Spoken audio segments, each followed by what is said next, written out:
Hi friends, வாங்க ஆங்கிலம் கற்றுக்கோங்க. உங்கள் பெயர் என்ன? இங்கிலீஷில் வாட் இஸ் யுவர் நேம்?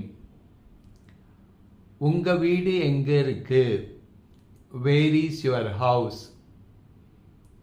எங்கே போறீங்க? Where are you going? சாப்பிட்டீங்களா? Did you eat? ஏன் நீங்க அழுகிறீங்க? Why are you crying? இதை திரும்ப திரும்ப கேளுங்க. 2 தடவை 3 தடவை 4 தடவை திரும்ப திரும்ப கேட்டாக்கா கற்றுக்கலாம். கிராமர் கற்றுக்கணும்னு அவசியம் இல்லை. நீங்கள் இது மாதிரி நான் பேச பேச நீங்களும் ரிப்பீட் பண்ணுங்க என்னோட சேர்ந்து. ஓகே.